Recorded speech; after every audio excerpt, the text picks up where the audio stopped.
following show contains adult content. It's not our intent to offend anyone, but we want to inform you that if you are a child under the age of 18 or get offended easily, this next show may not be for you. The content, opinions, and subject matter of these shows are solely the choice of your show hosts and their guests, and not those of the Entertainment Network or any affiliated stations. Any comments or inquiries should be directed to those show hosts. Thank you for listening.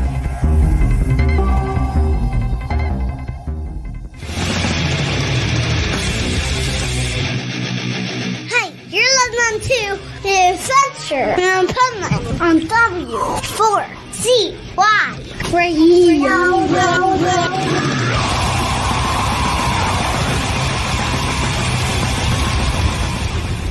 Wake up, America!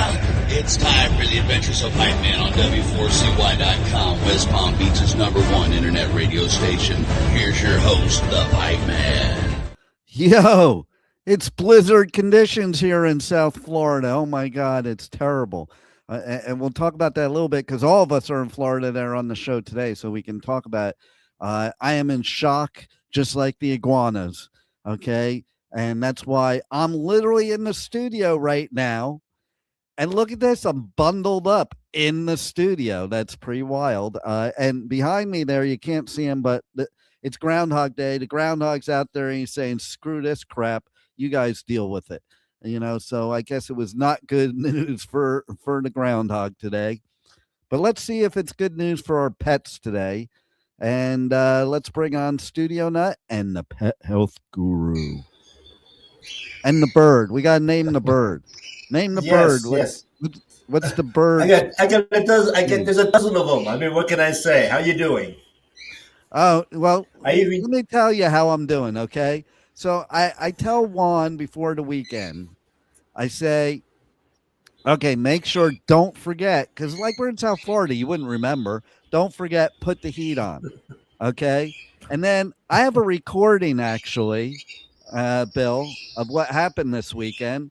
First of all, the stations did go down this weekend. We had a power outage, but I got them back up, but they did go down. I had to walk 5 miles each way in the snow to get the power back on for the studios. So now I'm going to pull this up and see if we can play it here. Ready? Hold on.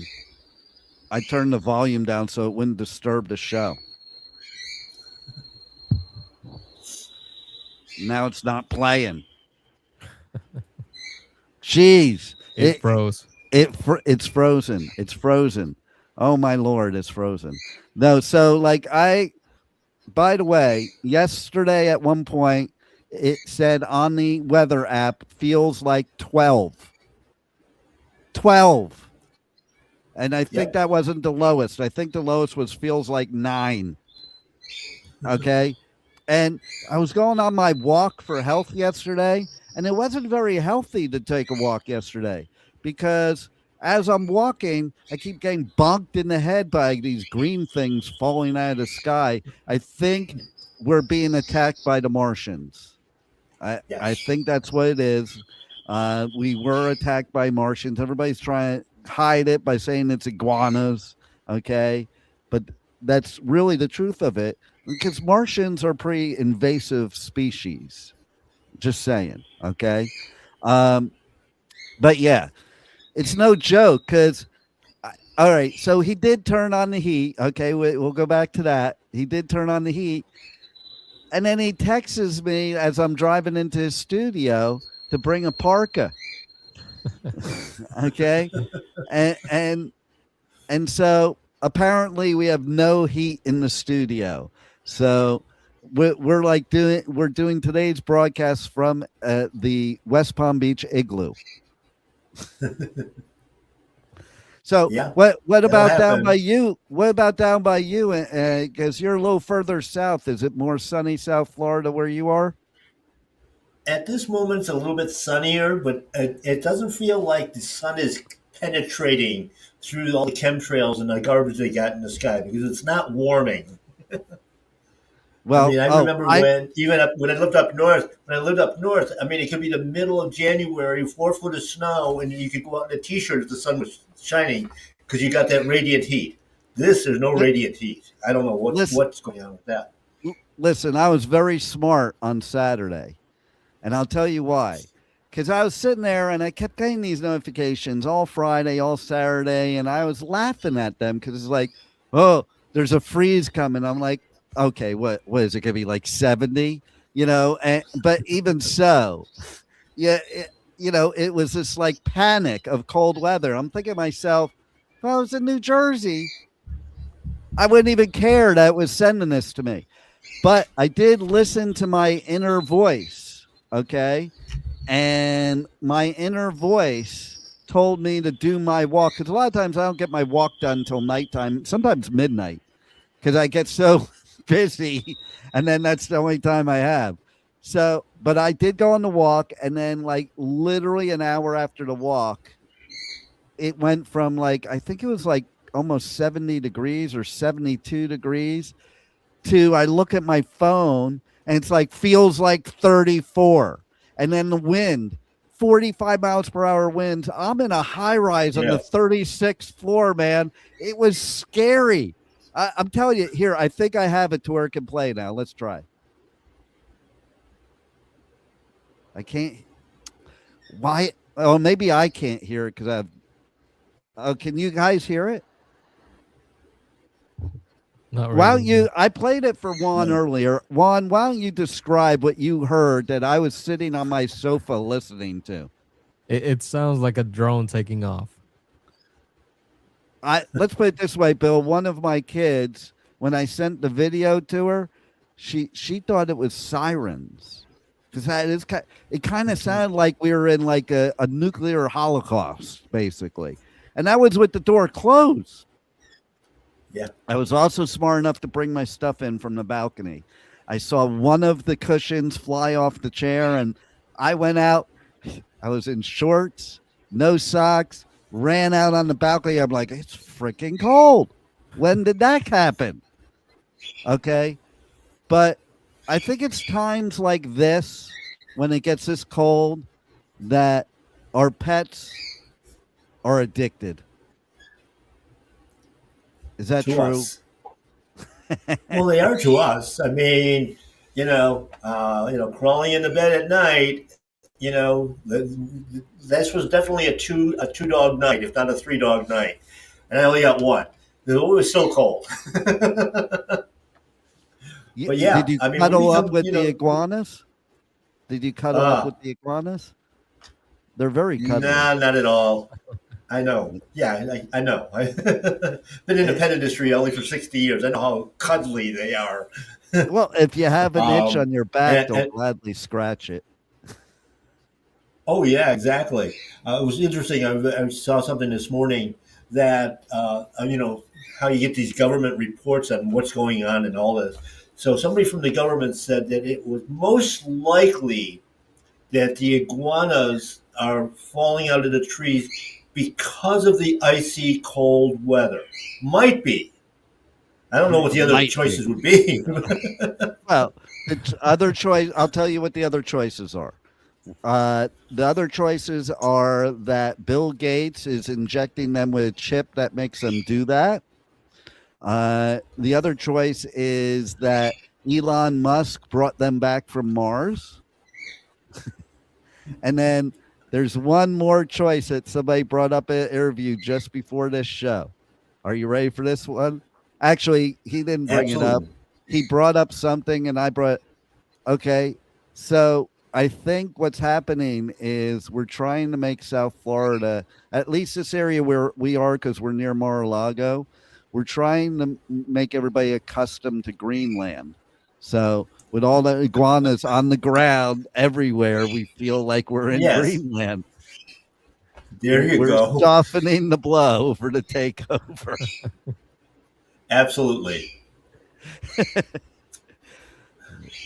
So we were going to talk about pet addictions for real, though. We just couldn't resist all this other stuff. But, it's kind of sad to think that pets have to have addictions. Like I bet they didn't have addictions if it weren't for us mad science giving them all this crap, right? Absolutely. it's so many. When people think about addictions, of course, they're thinking about the drugs, which, of course, you know, painkillers and all of that stuff, steroids that they put our poor pets on. Yes, those are addictive, but then they can't tell us what effect it's having on their body, except until they fall over, and then it's a little bit obvious. But those addictions are actually caused then by the foods that contain all these addictive chemicals so that you are loyal to one brand of food. And they do it in our fast food as well. I talk about it all the time, the way they layer this stuff so you actually get sick if you eat a competitor's food. But when we look at the way that works, they just want a marketplace. So they make you as addictive as possible.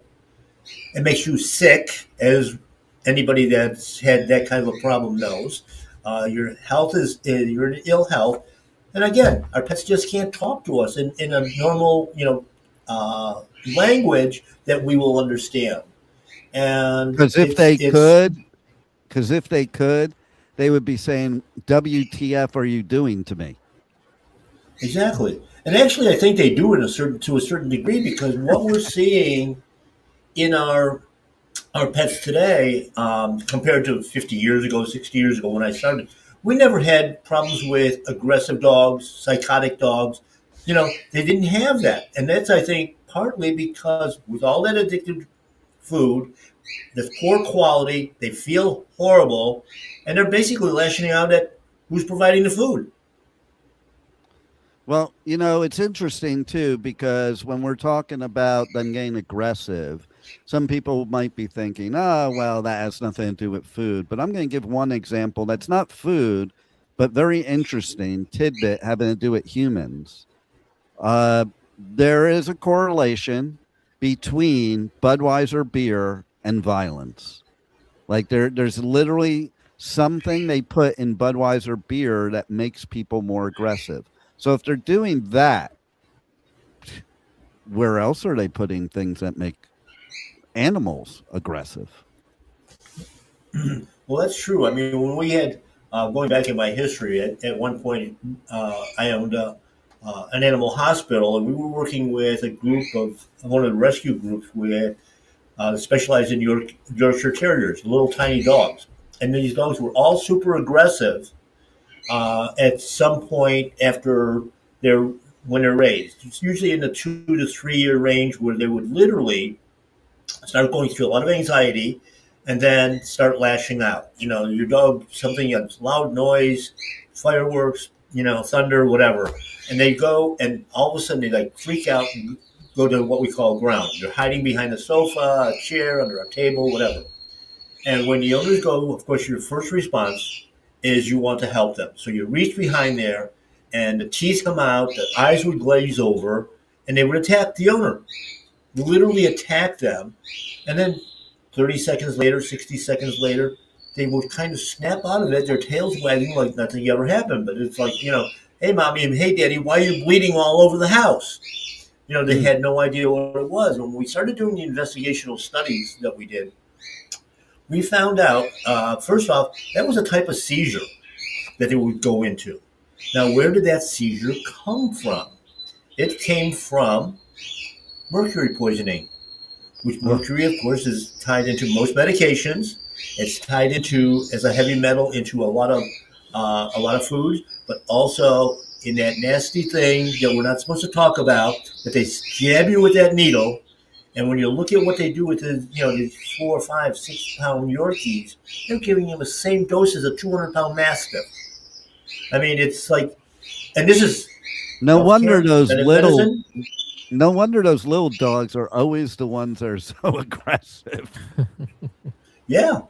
The side effects of mercury poisoning, even in people, is, of course, aggression, homicide, suicide, irrational behaviors, and it's actually a list of 100 different side effects from mercury. Yeah. Why do we even use all this stuff? So, Bill?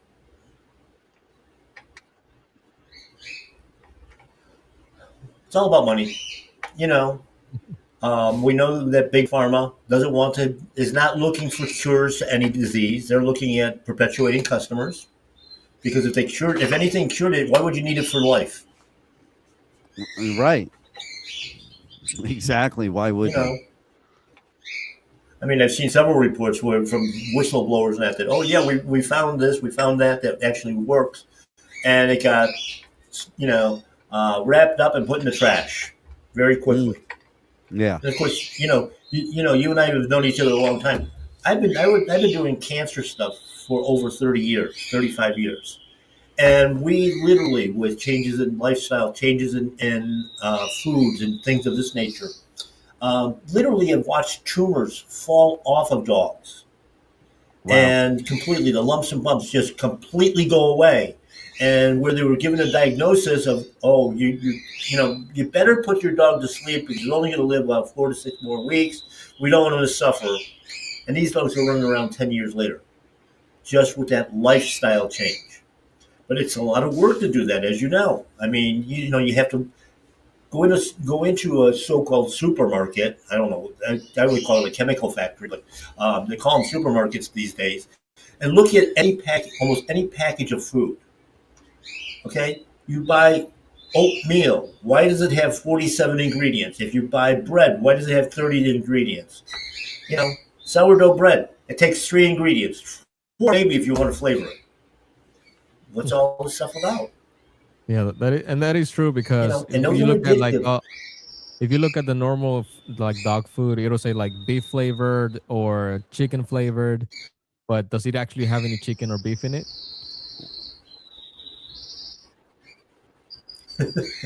It's funny. That was one of my pet peeves 30 some years ago, 40 some years ago when we started introducing. If it's a beef food, why do I have to add beef flavor? Is there Right. something wrong there? Like, what is the beef and, flavoring? and Like, of course, what is part it of the actually? flavoring.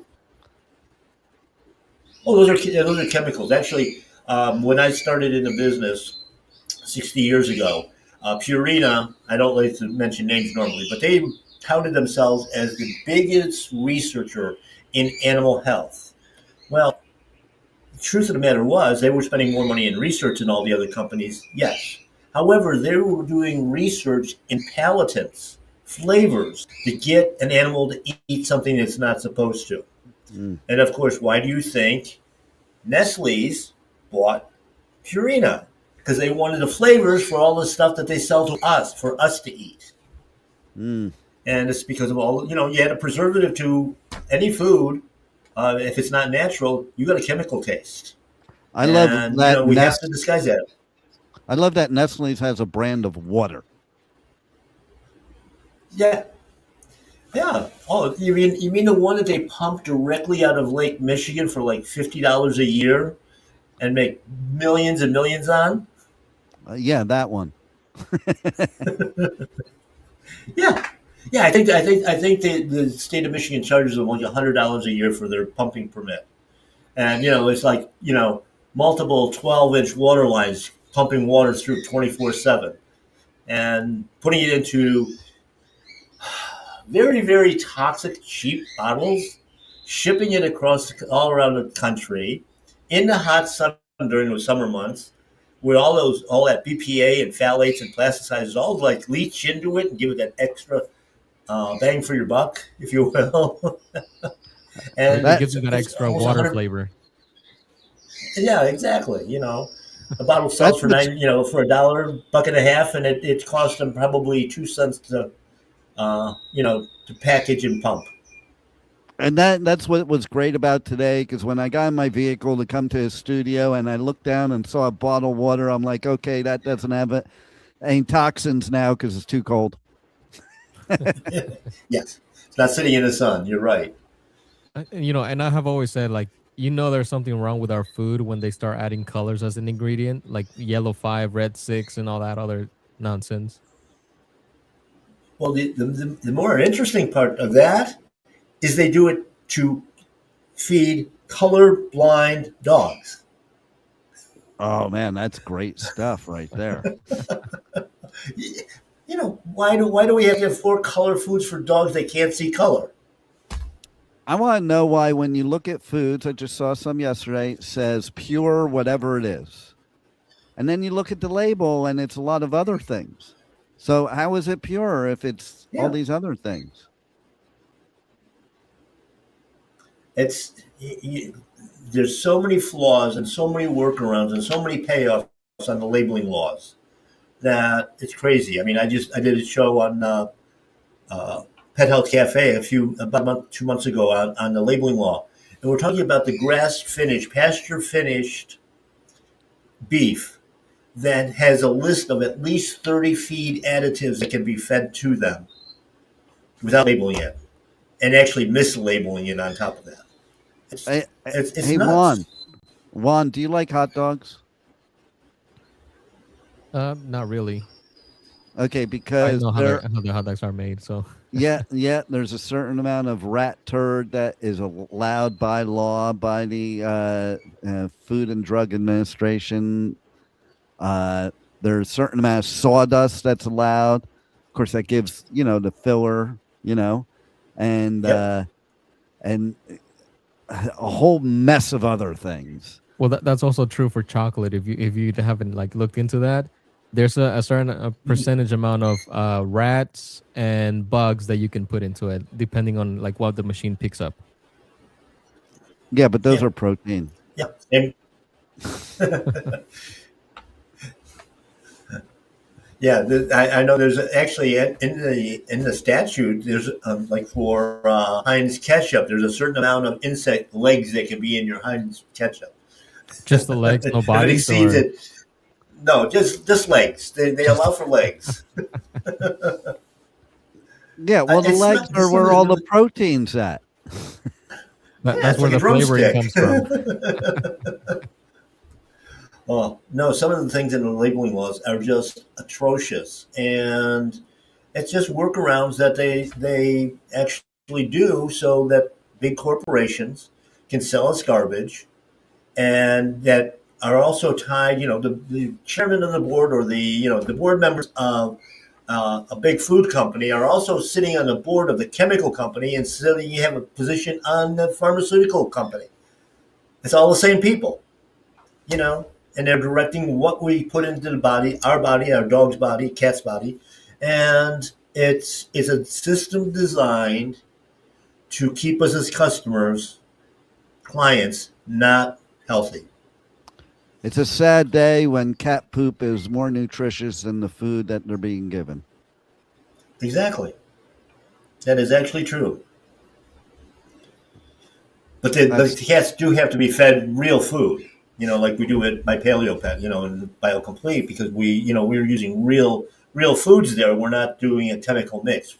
And honestly, I don't know what's wrong with me. I've never had to buy any natural flavors for any of the things that we produce and sell. Yeah, what is a natural flavor anyway? Your guess is that's what I say. That was the old Purina Nestle's model. They were making synthetic flavors. That's all it is. And it's the same thing in the supplement business with synthetic supplements, synthetic vitamins, synthetic minerals that your body can't use. And again, it's just, we'll stick something in a capsule and call it whatever. We have no way of knowing that. Yeah, how do people I was know? looking at, yeah. I mean, you come into my place of business. I can tell you what I put into my recipes. You go into the doctor's office, he takes a vial of something and puts it into a implement to put into your body. Ask him if what's in it. Can't answer you. There's no ingredient list. There's none of that information. Just do it.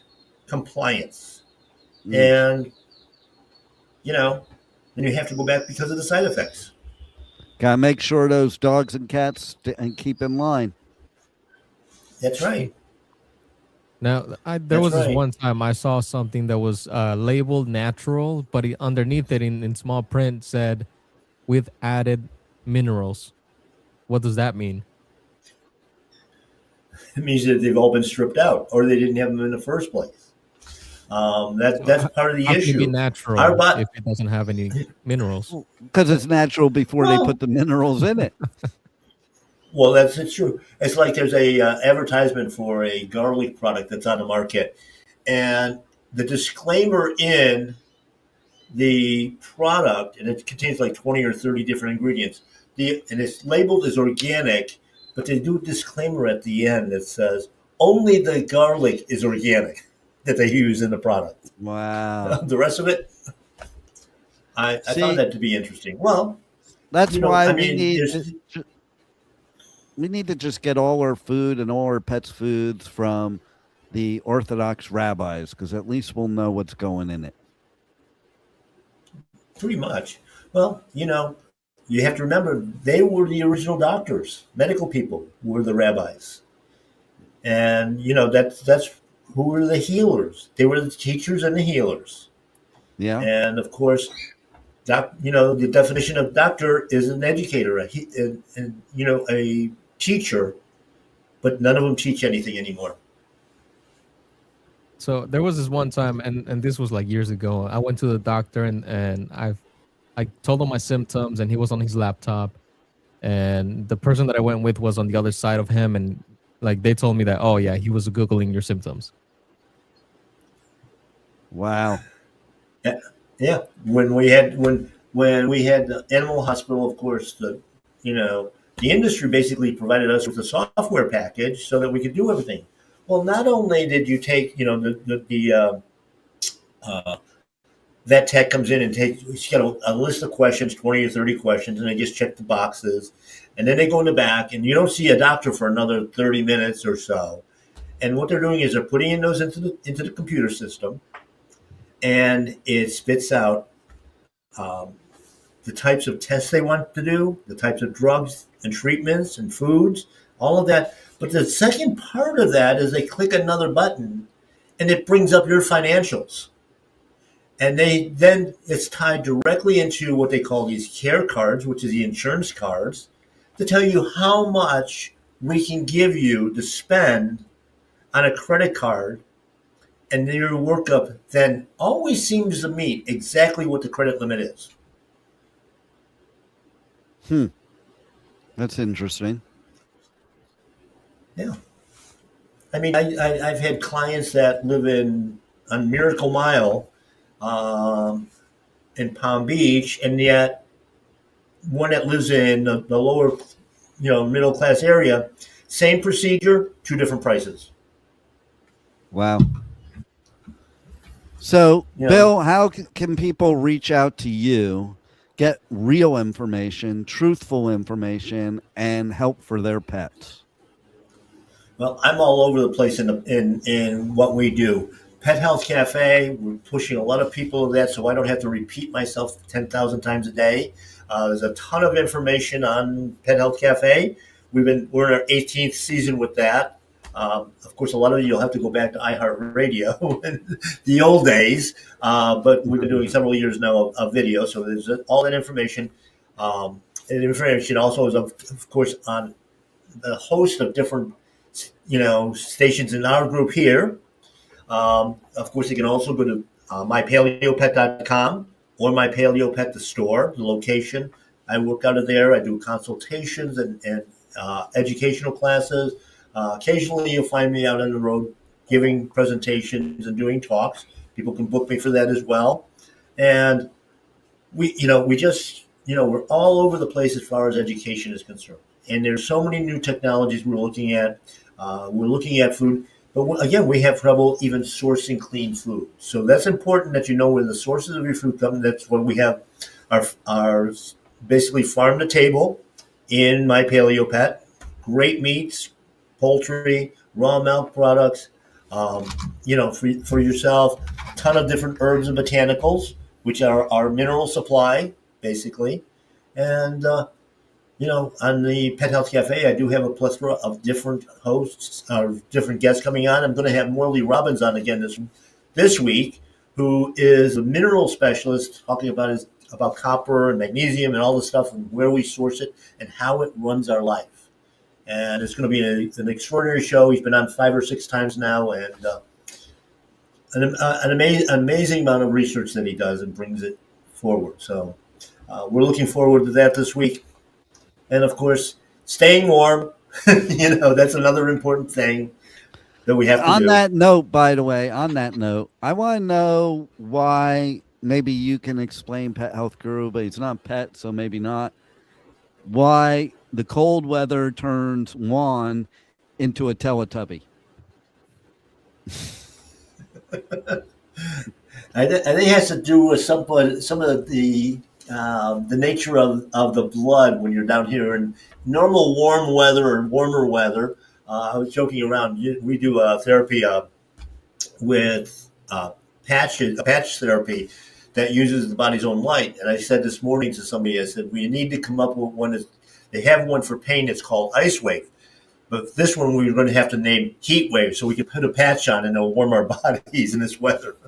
Right. Let's pray that this never happens again. This is like Armageddon right now. Look behind me. It's terrible. Yeah, hell has frozen over. The Pipeman is in frozen hell right now. But we got some better hell coming up in a couple months because we're going to run in a minute some commercials for a couple festivals that we're doing ticket giveaways for. And you won't see the commercial because we just got approval literally during the show, but we're going to be also doing some ticket giveaways for incarceration. So all you people that want to go to prison and see a great music festival, that's where you want to go.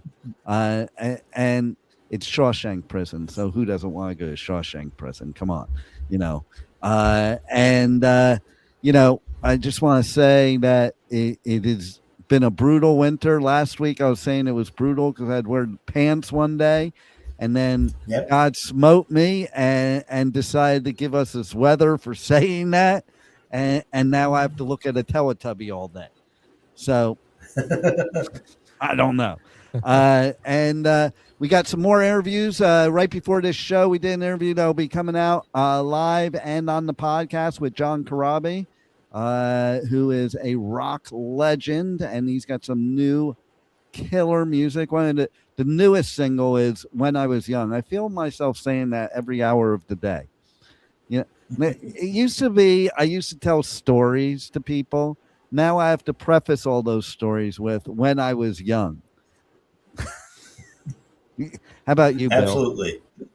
Absolutely. Same thing. It's like, I don't know where time goes. I mean, I can't believe that we're in February already. I know, right? I even saw memes on socials of people saying, they got through the year of January. But it did go quick, man. I can't believe January's already gone. And February's a short month, so as far as I'm concerned, I was literally saying this to myself earlier. Oh, crap, it's February 2nd. This month's already over. Because it will be. Like, it's a shorter month, so we're going to wake up. See what you have to look forward to there, Juan. You're going to wake up one day, and you're no longer going to be a Teletubby. I'm looking forward to that. How quick was January for you, Studio Nut? It feels like I went to sleep and then I woke up and it was cold. And it was February. That's how it felt.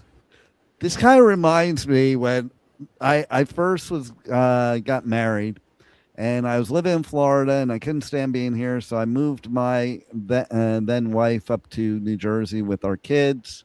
And it was like the beginning of March. It was the end of February. And we're in South Carolina. It starts getting cold. And she was a Florida girl. So she was like, well, I hope at least if it's going to be cold, it's going to snow. I'm like, no, we're going to get there in the beginning of March. It'll be windy. The snow is probably done by now. We'll be lucky if there's any snow. That was the blizzard of 93. Like literally we arrived in New Jersey the day of blizzard of 93. It was quite amazing too, because we had this picturesque, the picture windows up north that you have in the kitchen window. And right. And so thing one was talking to her mom, and she's looking outside, and there's like blue jays and cardinals flying around, and it's snowing, and it's all beautiful. And she's like, oh, it's telling her mom, oh, it's like a winter wonderland. It's like a Lifetime movie where it says 4 hours later. And then she goes to me, she looks at me, there's like 2 feet on the ground. It's still like dropping hard, just like it is behind me here. And she's like, is it ever going to stop? And so we had a Bichon, Bill, and the snow was so deep that the Bichon fell into the snow, like running, and you couldn't see the dog because she blended right in with all the snow. Absolutely. So absolutely. So there you go. What do you recommend for Bichons to stay warm in this South Florida weather? Today, it used to be that, and I talked about this morning walking the dog, that our dogs were outside in Buffalo no matter what the weather was. They just loved the weather, the cold weather, everything else. Now I'm getting, people are messaging me, that they've got 14 sweaters and coats on their dogs in the house. It's like, oh my Lord.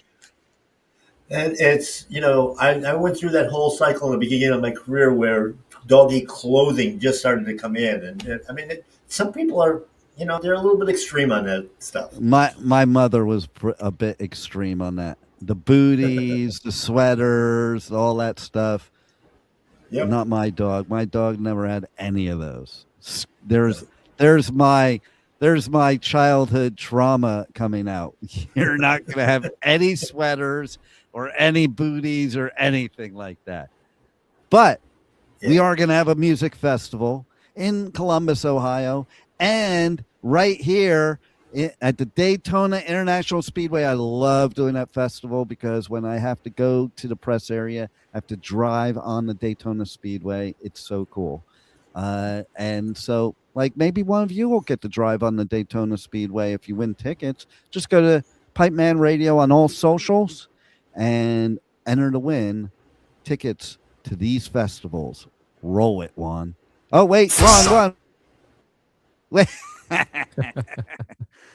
also have to say, after the festival commercial, stick around because we have some amazing business advice from Powerful Business Strategies expert Michael Barbarita. We're going to talk about multimedia campaigns. Very, very important. I even need to tune into this. So stay tuned. And okay, now you can roll it, Juan.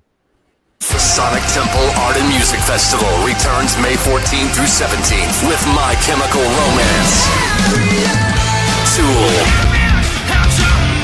Bring Me the Horizon, and Shinedown. Plus, Pierce the Veil, Good Charlotte, The Offspring, Sublime, Godsmack, Breaking Benjamin, Marilyn Manson, and so many more. Sonic Temple in Columbus, Ohio, May 14th to 17th. Passes on sale now for as low as $1 down at sonictemplefestival.com. Welcome to Rockville. Returns to Daytona International Speedway May 7th through 10th with Foo Fighters, My Chemical Romance, Guns N' Roses, and Bring Me the Horizon. Plus, Turnstile, Five Finger Death Punch, The Offspring, Breaking Benjamin, A Day to Remember, Godsmack, and so many more. Welcome to Rockville, May 7th through 10th. Passes on sale now for as low as $1 down at welcometoRockville.com. Hi, you're listening to The Adventures of Pipeman on W4CY Radio.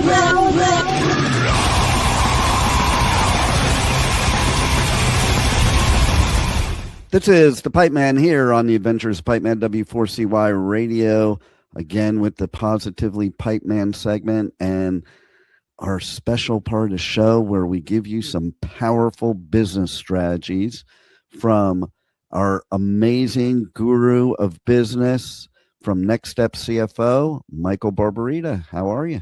Excellent. How you doing, Dean? I'm doing great. Thanks for having me. I understand this week we're going to talk about multimedia campaigns. That's a subject that I love. Yeah. So what I'm finding is that, when I talk to clients and talk to business owners, they say it's, it's hard for them to to reach people with any credibility. Because there's a lot of messages going out all different directions, all different angles. And what I found helpful for most business owners, in order to give yourself credibility and also, but still maintain, still have a contact that you're working with, is to do what I call multimedia campaigns. Now, when I was in the ski business, that was all we did. But at the time there was no internet, so it was all direct mail, radio, newspaper, billboard, sometimes an airplane flying over a beach. But it was a multi, yeah, it was a multi-media campaign, because by hitting people with different messages from different outlets, you're able to gain credibility, at least over time. And so let me explain how someone could do a multimedia campaign now, and it's a lot easier and a lot less expensive than what I just described when I was in the ski business. So first of all, everybody knows about email, so that's one point of contact, and that's one outlet. Next is ringless voicemail. I don't know if people know about that. There's all types of CRM platforms that offer what's called a ringless voicemail, where you have the telephone number of the client, of the customer, of the prospect, I should say, and their phone doesn't ring, but a voicemail is left. You also have the telephone itself to call and reach out. That's another way. Direct mail still works.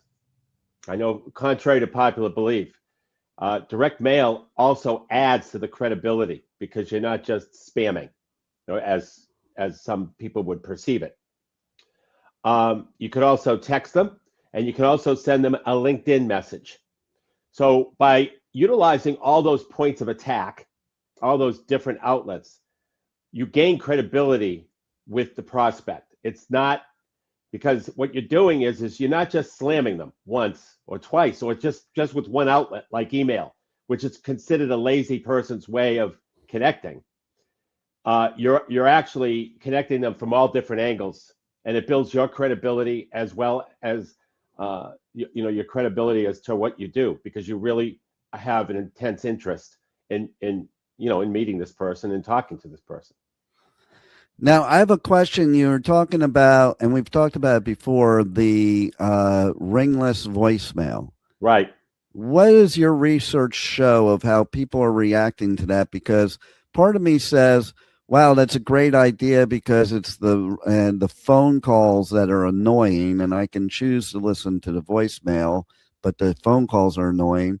But then on the other side of it, I'm thinking, well, what if people are annoyed that you're just spamming as they would think, spamming a voicemail? Right. Well, there's a couple of things on that. First of all, a lot of people think it's their cell phone especially, that has been mistimed some way, where they didn't get, because many times I get calls that should have rung from people I know, the phone should have rang, and it didn't, because of the cell, being in between cells or something. So that's number one. Number two, no one particular outlet works by itself at all. And so with ringless voicemail, I have found less of an annoyance, but it does not work on its own. So if you're just doing a ringless voicemail campaign, forget it. That your credibility is shot. Yeah. But when you're attacking from all different outlets, it actually builds credibility, because, oh, this guy must really want to talk to me, or this person must be authentic, or maybe it's the fifth message when they finally decide to look you up online, and see that you're credible. So it's the multimedia approach that is important, not necessarily any one outlet or any one medium. Yeah, and to that point, I find that even what we're doing right now is part of those multimedia campaigns. That's correct. Absolutely. So, any type of outreach to any type of prospect, as long as it's in a multiple form, it's going to separate you from the rest. And what happens is it's like people don't want to use direct mail because it costs more, and it does. But remember back in my day, we had direct mail, but we also had to be on the radio. That costs more than emailing or anything like that, right? Yeah. Yeah. We also had to be on the newspaper. That's expensive, especially You had to be in the yellow pages. That was expensive. Oh God, I know it. Unbelievable. So you think about the cost, and when you talk about emailing, ringless voicemail, texting, LinkedIn connection, and direct mail, you're not talking about big costs there. Yeah. And I think not just LinkedIn, I think all forms of social media. I think people look at you as more legitimate if you're on multiple social media. That's another just thing, one. right? That's excellent point.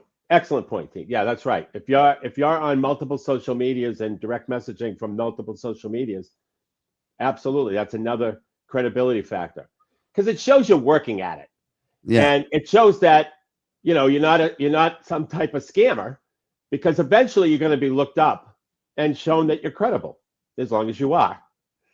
Well, it's funny too. You mentioned LinkedIn, which I think is such a powerful tool for business, and but I also think that goes right in line with what you're saying, because I get 10 million spam messages in my LinkedIn every day, and so the only ones I'll pay attention to are people that I know from some other campaign. That's it. Not just the LinkedIn message. Right. And by the way, you can use the telephone too. And what I do with that is, especially if I know I'm calling a cell phone, I'll make a call, I'll leave a message, and then I'll send a text right after. Just left you a message about ABC. Would love to speak to you. Boom. And that, once again, that combination, that shows that you did some of the work. In other words, you just didn't spam the text. You actually made a phone call and made a concerted effort to speak to that person. There you go. It goes a long way. It goes much further than just spraying stuff out there, which is what a lot of people are doing. Oh, no doubt about it. And, to be successful, you do have to show some effort and some ingenuity and create a relationship. And you don't create that by just spamming one thing with no effort put into it.